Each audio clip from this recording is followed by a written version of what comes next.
Uh, Good morning, everyone. It's Bernie here. I've met most of you by the phone, if not exactly on video. We're waiting for Violi to come in. She's co-presenting today, and she's trying to turn a camera on at the moment. Lucas is working it out. Okay, Violi. Hi, Violi. Violi, are you in? Yes, I am. Over to you, Violi. And there you go. Can you see me now? Yes, and we've just started looking at difficulties and strategies. Over to you. Very good. Very good. So I've been listening to your discussion though this morning, but unfortunately there has been a technical difficulty which I will be discussing soon in the difficulties as well, or the challenges as well. Okay, so good morning everyone. Greetings here, far away from the Philippines, and I'm glad to see you all. So I would like to share with you some of the difficulties and the challenges and how I cope with them. I know that probably you can share, or you also have experienced some of these, and we would love to hear your experiences as well. So there has been some challenges of online teaching. And in our school, we have started our online teaching since February.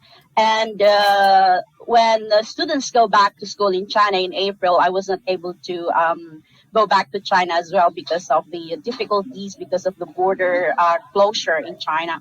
So my presentation is divided into two parts. First, we should not ignore the advantages of teaching online. So the first thing is the convenience of not being able to be in the physical classroom. When you just get up and then you stay at home and you don't need to travel. So I think everyone who is doing an online teaching is also enjoying this convenience. And another advantage of teaching online as well is the freedom to be more productive with the asynchronously type of communication, since we do our classes synchronously. So during those time when the students have questions but they don't have the ability, or they don't have the time to send me questions, they can send me questions during their free time and during their evening classes. It gives me more freedom, since students will be at school during their most convenient time. They can just send me messages, and then I can just get back on them during my free time as well. And finally, one thing that I have observed here in the online teaching is it also brings weaker students and shy students to engage. There are several times when shy and weak students cannot engage in the classroom. Perhaps they are not confident enough to share what they are thinking about. But through the online teaching, they're able to send me messages.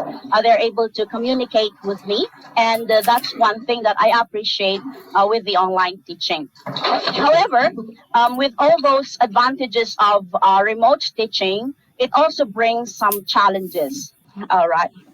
So there are 6 challenges that I have listed so far. And probably while I am sharing these challenges, maybe some teachers can also share how they cope with these challenges if they have experienced them. So the first challenge that has been up through this online teaching is the limited student engagement. Since it's not a face-to-face teaching, there's no face-to-face communication. So I'm not really sure whether the students are sleeping, whether the students are engaging. This is especially in February and March, when the students are still at home, when they are studying from home. So the assistant teacher is not there with them. So they are all alone. Okay, so therefore, it's difficult for me to go on with my lessons with this type of problems that I have encountered. So the students are less supervised, and Chinese students are already passive in the classroom. And all the more with the online teaching, they become even more passive and less responsive and less participative. So what I have done with this to lessen this problem is I usually ask questions every after few minutes. So, for example, we've been talking about the thing around your neck at that particular time. I've been talking about what they feel about the character, what they feel about their decisions, and I will give them time to type in some of their answers, and I make it more competitive. I set some time, and then I make it as a competition. Like first answer should get a 1 point or 0.5 or whatsoever. And then students are very competitive, and they do participate. And aside from that, is to constantly ask them to take actions. For example, if I feel that they are not participating enough, I would just want to have a feel if they are listening to me. So I'll say, type in awake or type in I'm here, type in clear, and then I will be reading their names just to have a roll call and to check that they are participating. So that was when the students are still at home.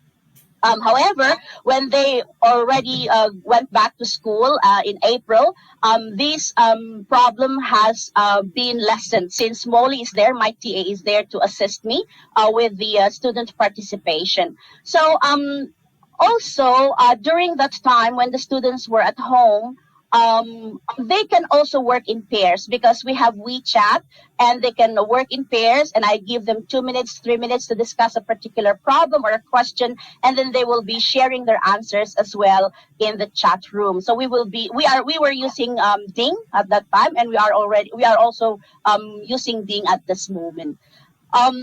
So limited student engagement, that's my number one. So another one that I would like to share with you is the classroom activities. There is also a limitation in the classroom activities. Unlike if you are doing the class in the classroom, you are there physically. You can arrange the tables. You can have round table discussions. You can have debates. You can do more physical movement. And I cannot do this during this time when students are at home. However, when students go to school in April, I work closely with TA.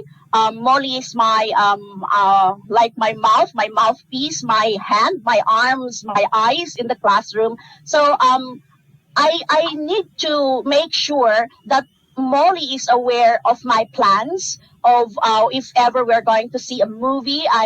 I'm sorry, video, not a movie, like video clips. I need to make sure that she knows the materials. She knows when to play them.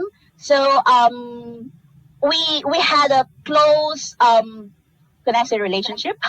And we have a close working relationship with my TA since I am not there physically. So for that, I would like to say hi to Molly. Thank you for helping a lot in the classroom activities.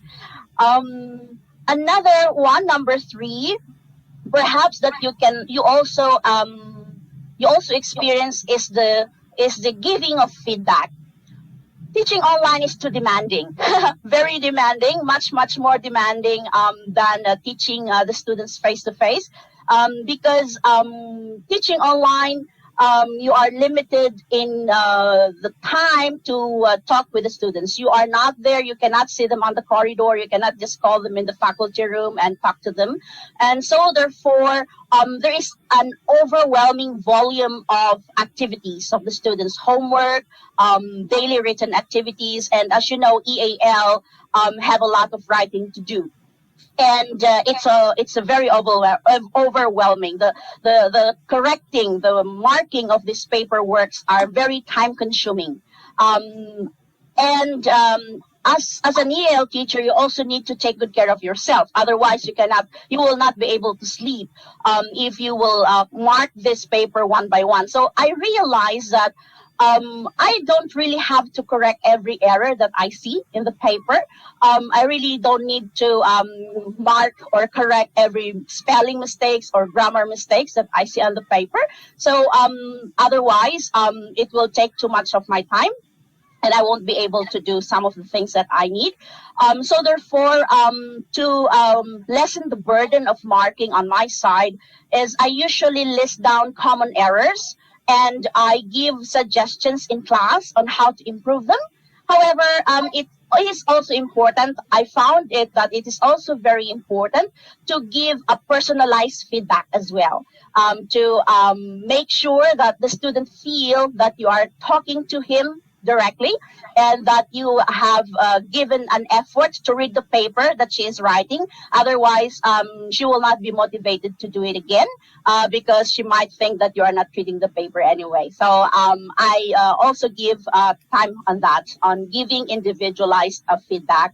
Another one that we have tried in Lian Yun Gang is the peer review or peer critiquing. So I know that students really don't check the papers very well because probably they have a limited knowledge on what to see on the paper and what to check on the paper. However, I find this very helpful because it will help them or it will give them an idea on what they really need to be doing in the paper.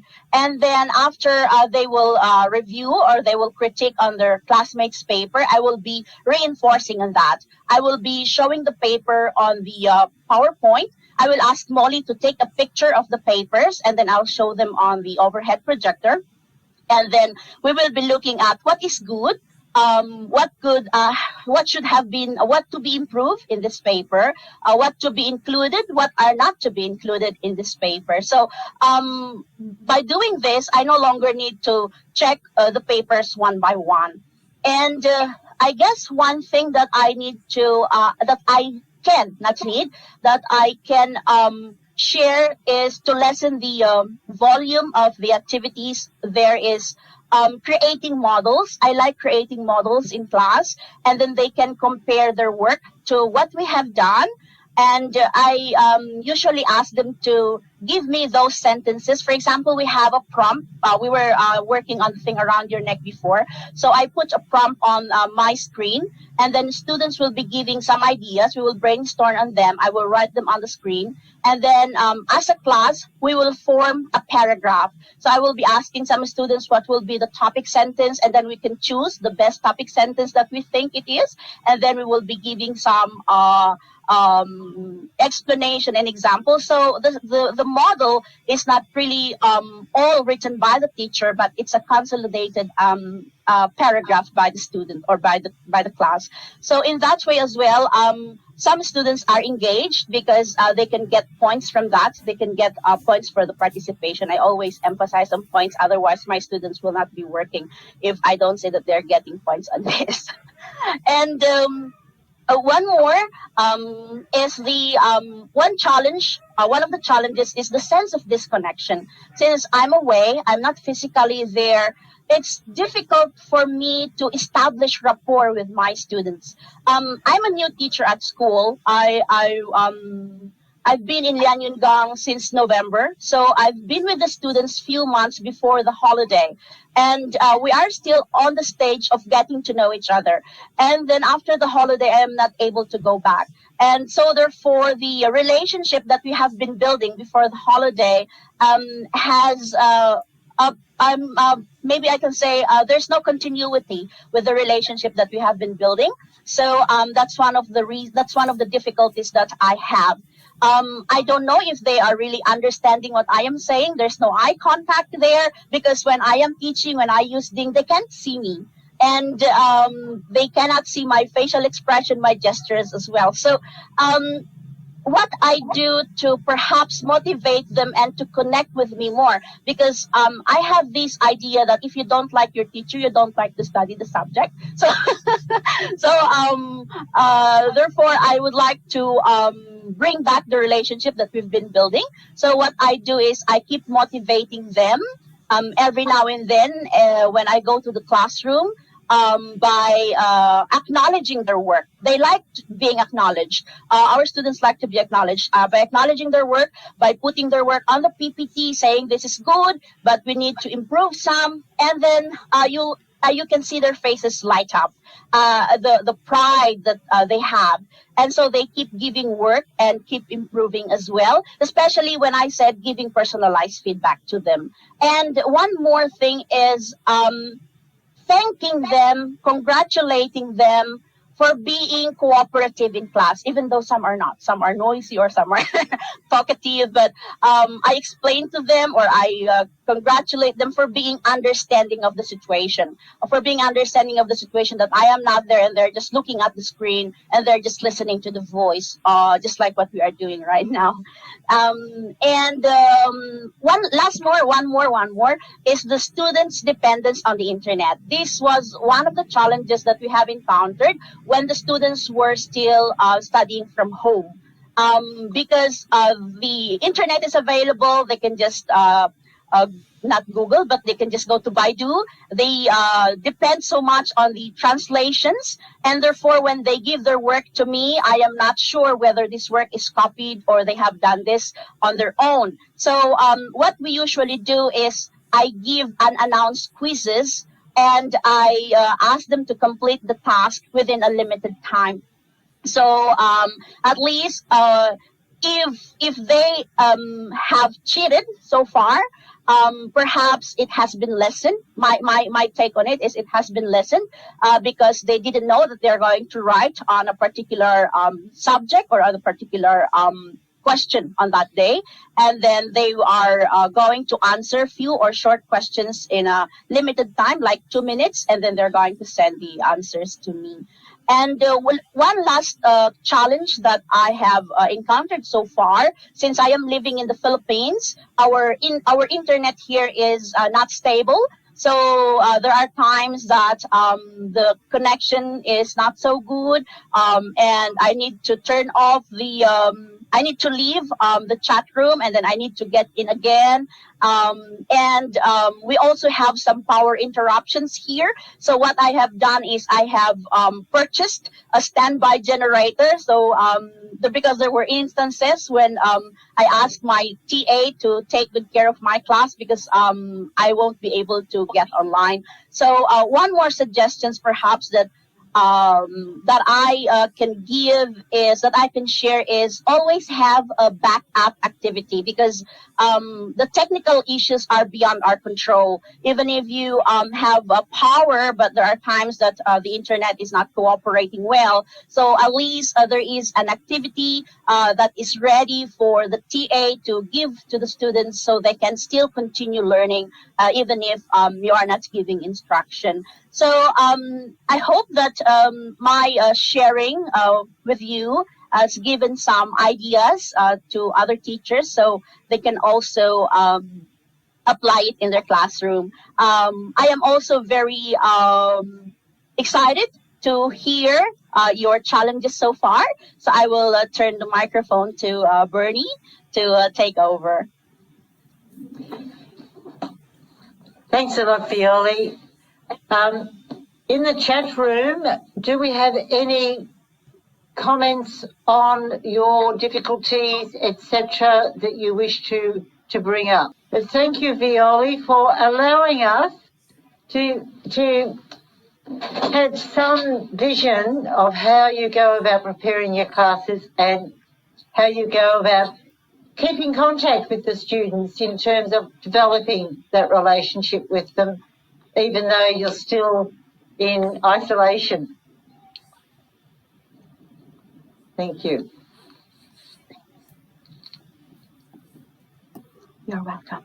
There's no discussion coming into the chat room, so I'll leave that till the very end, and we'll go to the rubric.